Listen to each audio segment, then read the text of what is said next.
김태혜 시네 토크.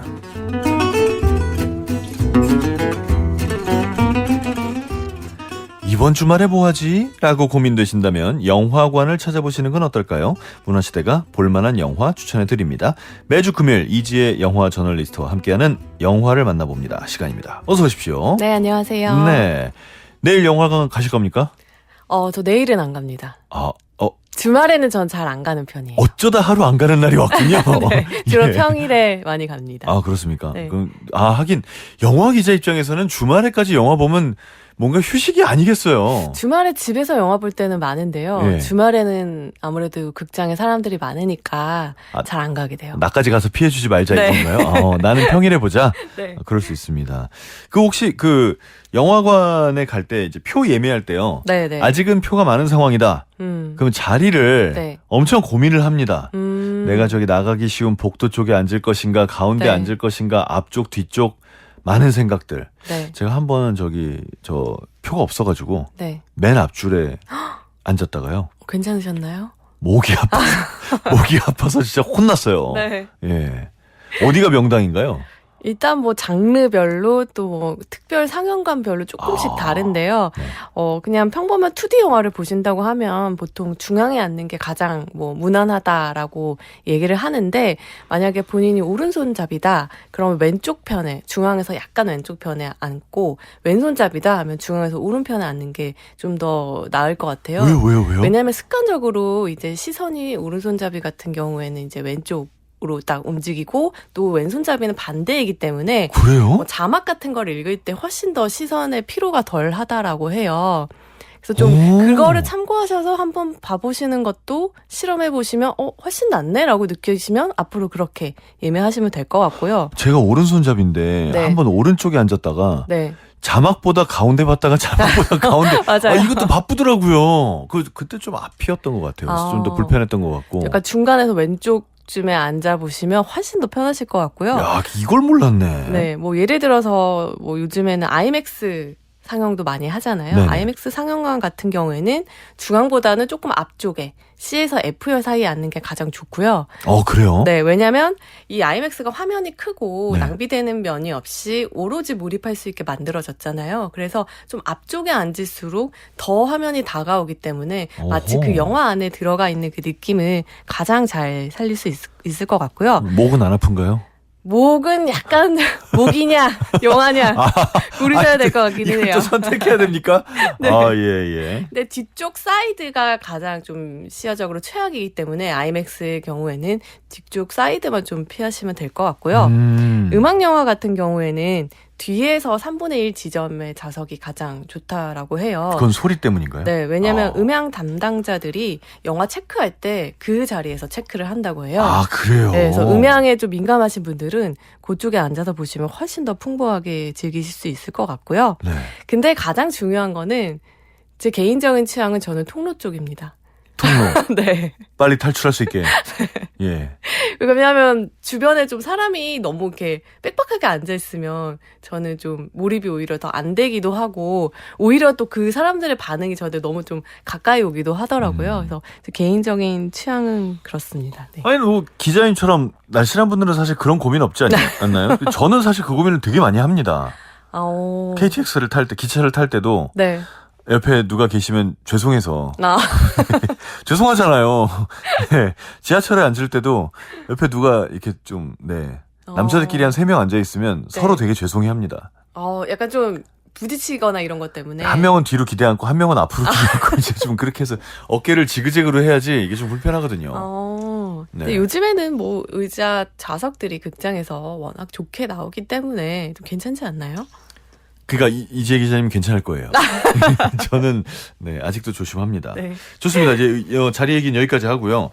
어렸을 때 영화 봤던 기억 나세요? 최초로 머리에 이것이 영화였나라고 각인된 영화 뭔가요? 저는 E.T.였던 것 와, 같아요. 최초로 E.T.. 네, 극장에 가서 뭔가를 봤던 기억이 그 세대 아니지 않아요? E.T.였어요. 되게 제가 유치원 뭐 이럴 때였던 것 같은데. 제가 초등학교 1, 2학년이었던 것 같은데. 제가 나이가 많습니다, 생각보다. 네. 알잖아요, 제가 알잖아요. 그 나이 아닐 텐데. 그게 아마 나중에 뭐 다시, 그러니까 그게 개봉관은 아니었고요. 정식 영화관은 네네네. 아니고 동네에 방송국이 있었어요. 저는 부산이 고향인데 네. 동네에 방송국이 있어서 거기서 이제 뭐 공연도 하고 네네네. 영화도 틀어주는 어린이 대상으로 특별 그런 상영. 네, 그걸 했었는데 아마 거기서 봤었는데 그때 그 냄새 같은 것들이 아직도 사실 기억이 나요. 그때 막 오징어 냄새, 뭐 팝콘 냄새 이런 것들이 굉장히 좀 어린 나이에 인상적이었던 기억이 나고 영화를 되게 무서워했던 기억이 너무 강렬해서 나중에 이티를 다시 봐도 무서울까? 어려서 그런 거 아닐까라고 봤는데 스필버그가 실제로 이티를 발견하기까지 초반부를 정말 스릴러 영화처럼 맞아요. 서스펜스 넘치게 네. 찍어놨더라고요. 맞아요, 그래서 맞아요. 내가 그냥 어려서 그런 게 아니라 영화를 제대로 이해했구나 그런 생각도 하게 역시 됐습니다. 떡잎부터. 네. 역시 저는 어렸을 때 그 주말에 영화 이런 거 TV에서 했잖아요. 거기서 봤던 배너가 그러니까 영화라는 걸로는 제일 기억나는 가장 오래된 거고 극장 갔던 기억은 우레메입니다. 난리 났었겠네요. 4학년 때였나? 예. 네. 우레메. 동네 친구들하고 가서 봤는데 너무 멋있었어요.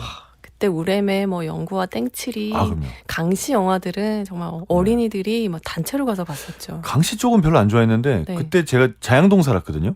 그 중곡동 어린이회관이 가깝잖아요. 네. 거기서 우레메를 했단 말이에요. 그게 기억이 납니다. 네. 잠깐만 너무 얘기하면 인식이 나오는구나. 그만 얘기해야지. 네. 요새는 진짜 TV로 영화를 많이 보시잖아요. 네. 한동안 그 남녀 사이에서도 우리 집에서 라면 먹고 갈래? 였다면 요새는 우리 집에서 내 땡 볼래? 뭐 이런 네. 데면서요. 그쵸. 이렇게 잘 돼 있는 시대에도 영화관을 가는 거는 어떤 차이가 있기 때문입니까?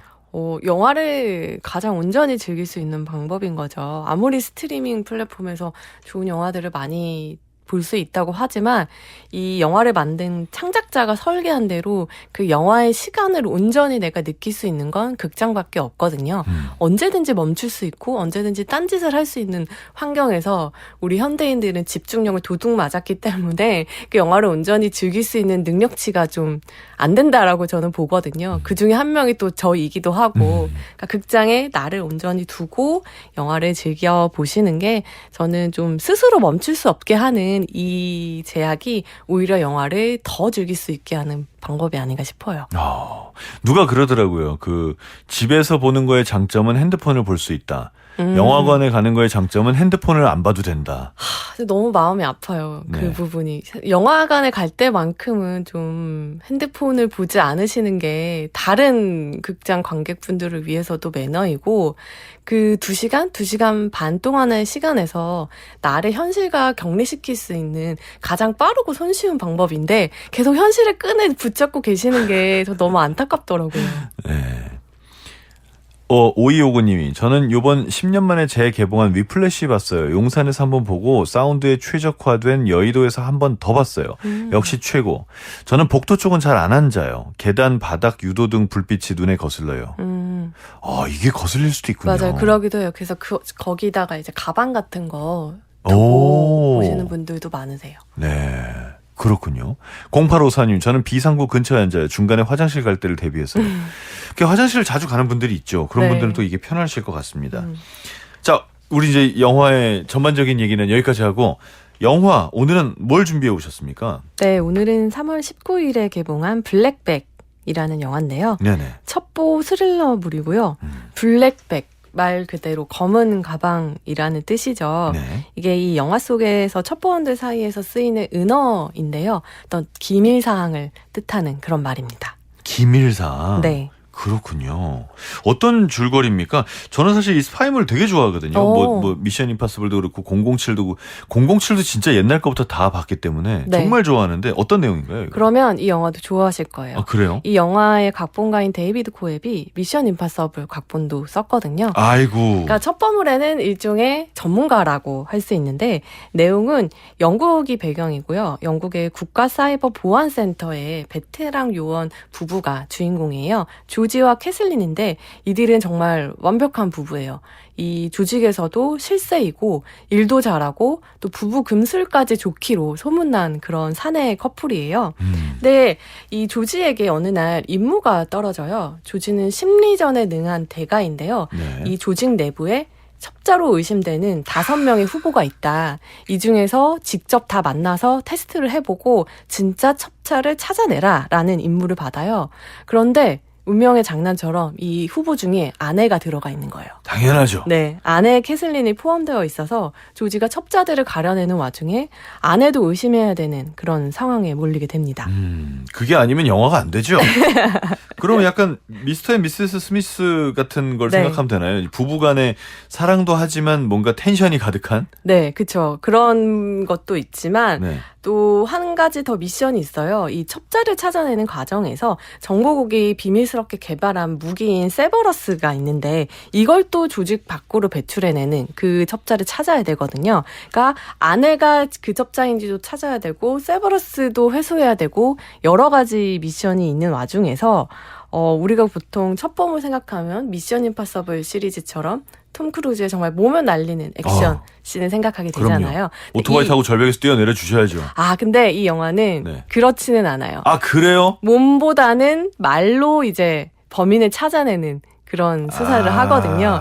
그러다 보니까 액션씬 같은 경우에는 거의 없어요. 근데 전혀 지루할 틈이 없는 게 총 대신에 이 영화에서는 혀끝에서 총알이 나옵니다.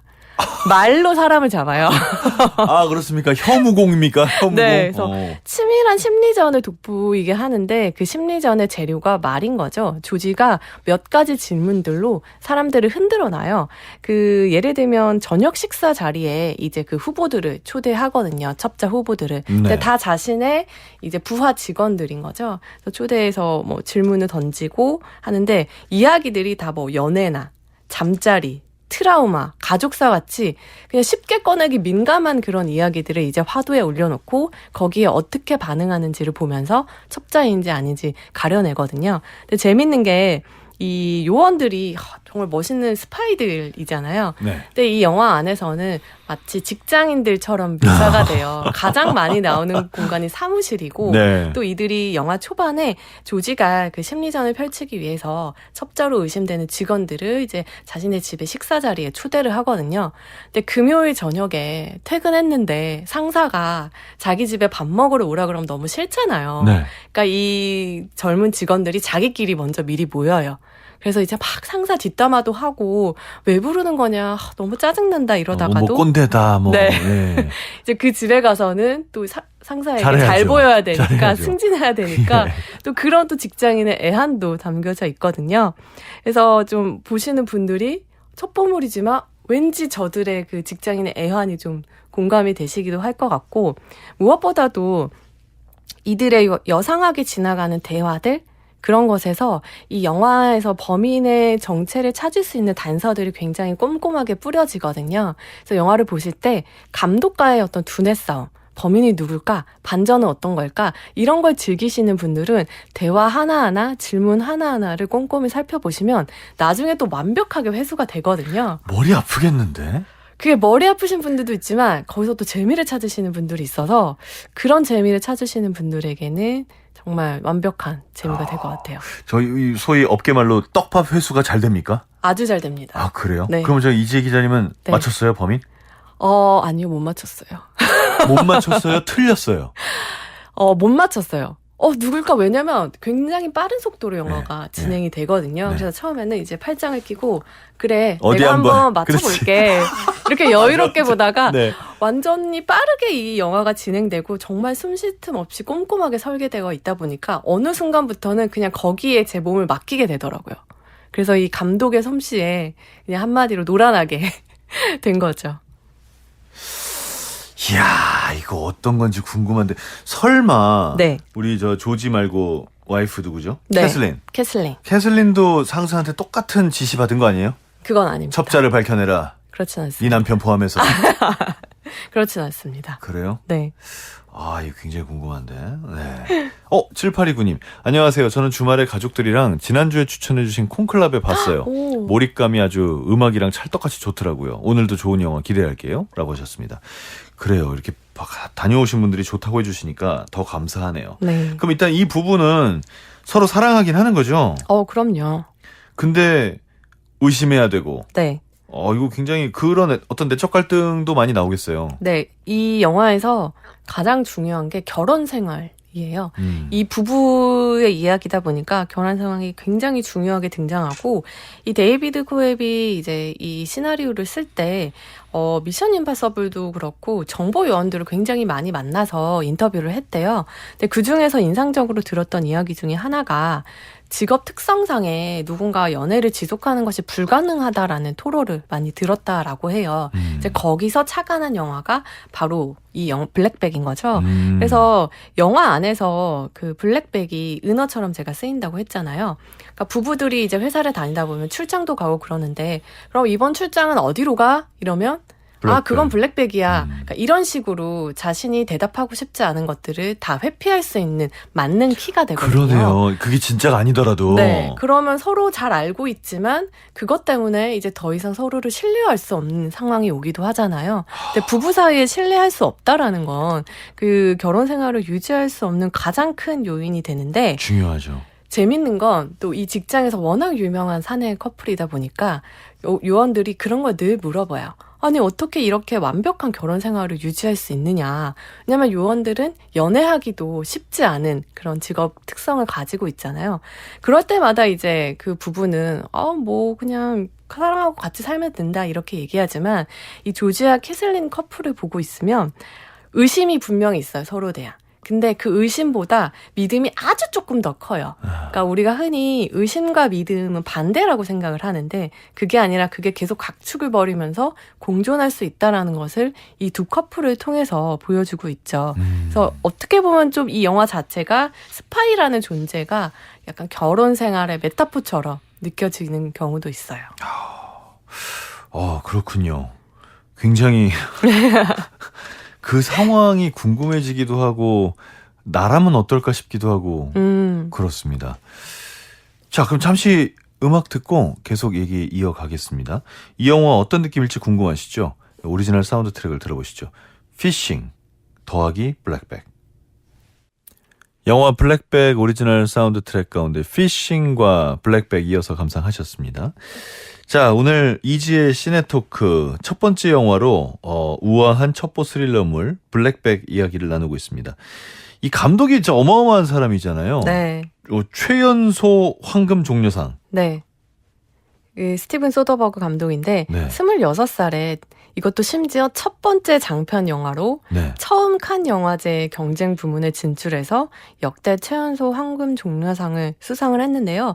이 기록이 오랫동안 깨지지 않았어요. 근데 약간 좀 어떻게 보면 이제는 최연소가 아닐 수도 있는 게, 2013년에 칸 영화제에서 압델라티프 케시시 감독이 가장 따뜻한 색 블루로 황금 종려상을 수상을 했어요. 근데 보통 영화제 규정상에 황금 종려상을 수상한 영화는 배우들에게 연기상을 주지 않거든요. 네. 그런데 이때 심사위원들 같은 경우에는 이 영화가 가지는 예술적 성취는 배우들에게 빚진 바가 굉장히 크다라고 판단을 해서 이 황금 종려상을 감독만 받은 게 아니라 감독과 두 주연 배우가 함께 수상을 하게 됐어요. 세 사람이. 네. 그래서 이때 아델 엑사르코플로스가 갓 20살이 된 신인 배우였기 때문에 역대 최연소 황금 종려상 수상 배우라고 하면 이분이 될 테고, 감독으로만 한정한다면 뭐 여전히 스티븐 소더버그인 거죠.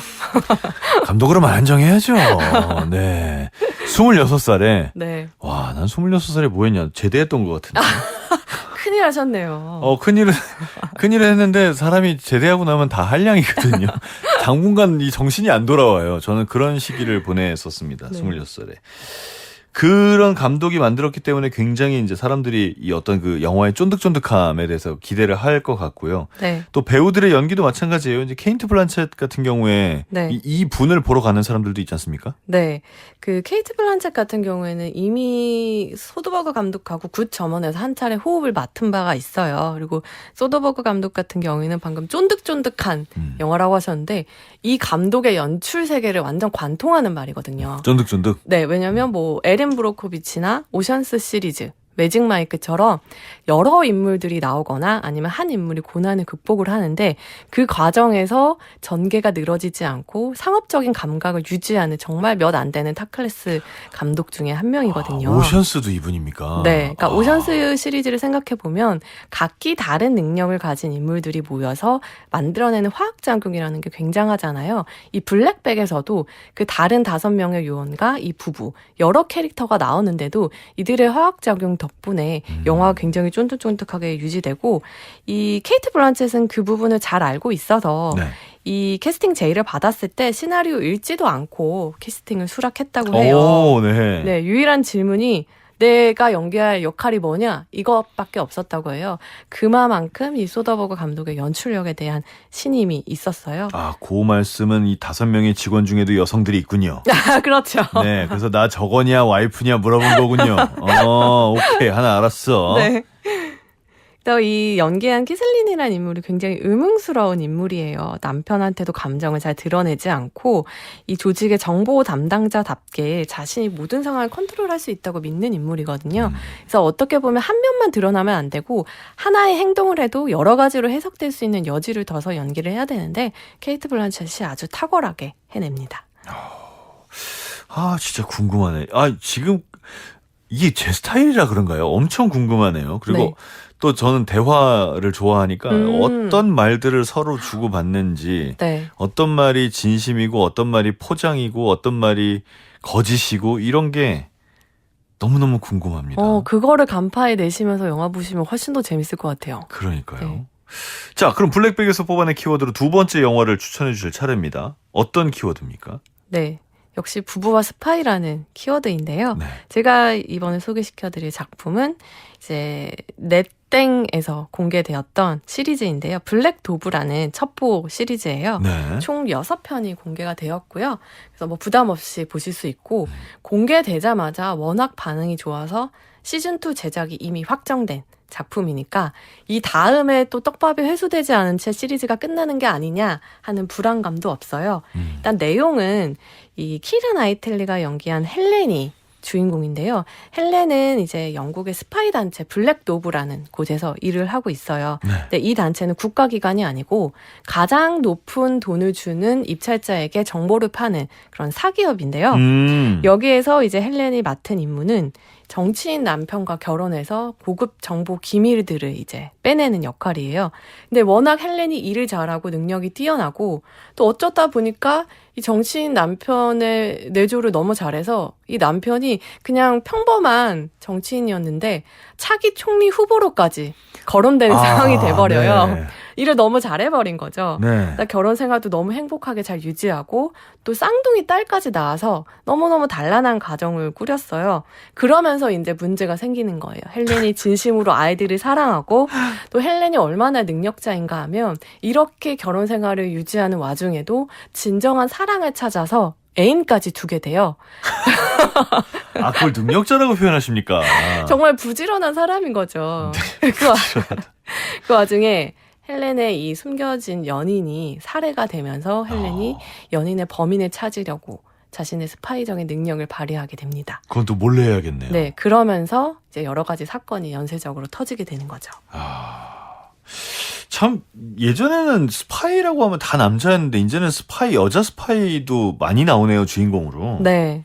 당연히 차별점들이 있겠죠. 그쵸. 일단 이 블랙도브 같은 경우에는 캐릭터가 가장 강점인 시리즈인데 우리가 흔히 스파이들에게는 앞서서 말했듯이 오래된 관계를 유지하기가 힘들고 결혼 생활도 유지하기가 힘들 것이다 라고 생각을 하는데 이 블랙도브의 스파이들은 특히나 이 헬렌 같은 경우 사랑에 굉장히 연연해요. 감정에 또 잘 휘둘리고 과거의 뭐 연인이나 감정에 묶여있는 그런 인물들인데 헬린 같은 경우에는 특히 여성이고 엄마이고 주부다 보니까 액션 같은 경우에도 전 주부 액션이라고 명명을 했는데 자신의 집에 침입한 암살자를 부엌에서 처리를 해요. 네. 근데 거기 동원되는 뭐 무기나 협박 같은 것도 냄비, 도마, 냉장고, 막 믹서기처럼 주부에게 익숙한 그런 무기들을 활용하는데 그것이 정말 가공할 만한 액션을 보여주거든요. 네. 그래서 블랙백에서는 좀 덜 묘사된 액션씬 같은 아쉬움들을 또 블랙 도브에서 여성 캐릭터로도 또 풀어내실 수 있을 것 같아요. 믹서기요? 네. 믹서기 너무 무서운데? 손인가요? 네, 좀 그런 쪽입니다. 말하면 안 되나요? 네네. 뭐야, 믹서기. 와, 끔찍해. 오늘부터 믹서기 못 쓸 것 같아요. 진짜. 이 화면도 보지도 않는데 말만 들어도 너무 무섭네, 믹서기. 액션의 강도가 꽤 높아요. 여기선 액션의 강도가. 네. 네. 이것도 배경이 영국이라면서요? 네, 영국을 배경으로 하고 또 이 시기적인 배경이 크리스마스이기 때문에 런던의 크리스마스 풍경들이 굉장히 많이 나와요. 네. 그리고 또 한국이랑 인연이 깊은 게 재밌는 게 이 딸에게 크리스마스 선물을 주는데 그 선물이 바로 손흥민 선수의 유니폼 선물로 주거든요. 북런던 사람들이군요. 네.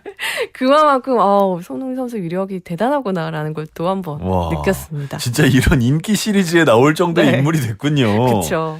야, 그래요. 저도 저 어렸을 때 한번 만나봤습니다. 그 정도가 자랑.